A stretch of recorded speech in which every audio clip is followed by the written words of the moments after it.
Nous allons donc aborder dans cette seconde vidéo les différentes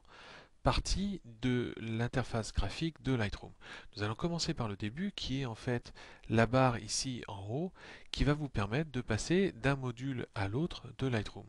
C'est tout simplement la philosophie de Lightroom à retenir, c'est-à-dire que pour chacune des tâches que vous souhaitez réaliser, Lightroom propose un module différent et met à votre disposition dans chacun des modules les différents outils nécessaires à la réalisation de la tâche que vous souhaitez réaliser.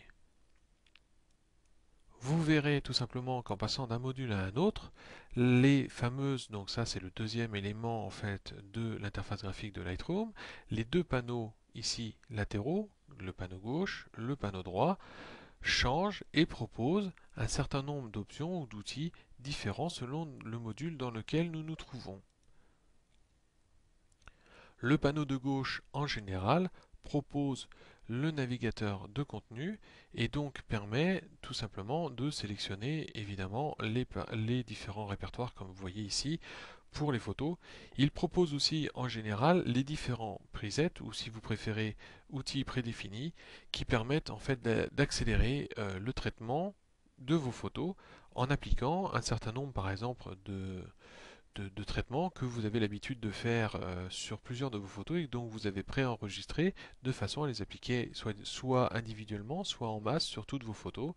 et de pouvoir ici accélérer votre travail. Enfin, dernière partie graphique de Lightroom, c'est ici la barre qui se trouve en bas que l'on appelle le film fixe. Le film fixe permet d'afficher les photos sur lesquelles nous voulons travailler dans les différents modules. Vous voyez par exemple que je passe d'un module à un autre, que le film fixe lui ne modifie rien, puisqu'en fait il permet justement de sélectionner au départ, par exemple dans le module bibliothèque, les photos sur lesquelles nous souhaitons travailler, par exemple ici sur une séance studio, nous allons retenir un certain nombre de photos pour créer en fait le book dont nous avons besoin, de 10 à 12 photos sur les 100 ou 200 photos que nous avons pris lors de la séance. Ce film fixe permet simplement d'avoir en fait une sélection des photos que nous aurons choisies en appliquant un certain nombre de filtres. Nous allons voir ici que nous pouvons mettre des filtres différents, que ce soit les couleurs, ici les étoiles, et nous allons voir aussi qu'en appuyant sur une des touches raccourcies à retenir absolument, qui est en fait la touche parenthèse fermée, que l'on peut utiliser, voilà, le marqueur de retenue. Nous verrons par la suite comment l'utiliser, à quoi ça sert et comment l'utiliser. Nous pouvons rajouter ou supprimer ce marqueur en appuyant sur la touche parenthèse fermée ou tout simplement en réappuyant dessus, on le renlève évidemment. Voilà ce que l'on peut dire sur l'interface graphique, hormis sinon effectivement les raccourcis qui sont aussi très intéressants au niveau clavier. Par exemple, si j'appuie sur la touche tabulation simple, ceci me permet de faire disparaître les panneaux latéraux, ce qui me permet d'avoir plus d'espace pour travailler sur la sélection par exemple de mes photos, ou si je suis en mode développement, pour avoir ma photo, si je rappuie donc sur tabulation, voilà, avec plus d'espace en fait pour pouvoir la travailler par exemple si elle était en format paysage.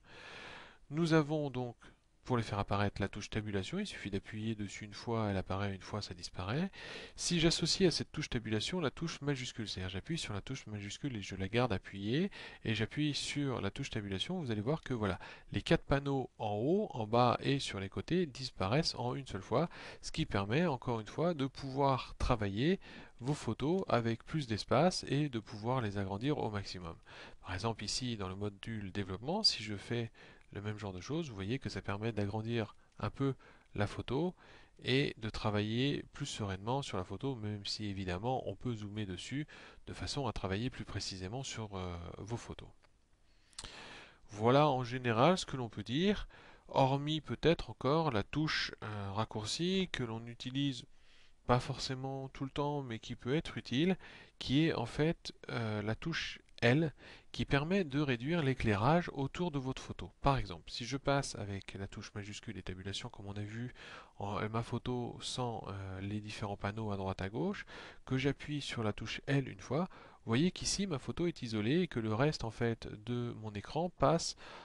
en mode plus sombre de façon à faire ressortir mieux ma photo. Si j'appuie une deuxième fois sur la touche L, vous voyez que là je passe carrément tout l'écran en noir sauf ma photo évidemment, ce qui permet peut-être de faire ressortir plus facilement certains traits de ma photo. Et vous voyez ici que la fonction de zoom faut continuer à fonctionner. Et je vous dis donc c'est très utile par exemple pour finaliser vraiment très précisément vos photos. Par exemple pour enlever, vous voyez ici le petit point qu'on a ici sur le visage et qui peut-être passer un peu plus inconnu lorsque vous avez un certain nombre de choses autour, vous voyez, plus claires. Donc voilà, ça vous permet ici de faire ressortir vraiment plus facilement votre photo et de travailler plus précisément dessus.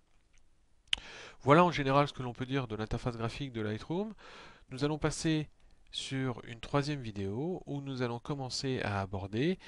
comment créer en fait notre premier catalogue avec Lightroom, et nous allons voir comment intégrer dans ce premier catalogue qui évidemment sera vierge les différentes photos sur lesquelles nous voulons travailler et comment on pourra intégrer au fur et à mesure des jours les différentes photos et donc évidemment les archiver avec un certain nombre de fonctionnalités que propose Lightroom, telles que par exemple les mots-clés, les filtres comme on a vu, de façon à pouvoir les retrouver très facilement et à pouvoir travailler très rapidement, puisque je vous rappelle que le but principal de Lightroom par rapport à Photoshop, c'est justement de pouvoir travailler vos photos beaucoup plus rapidement.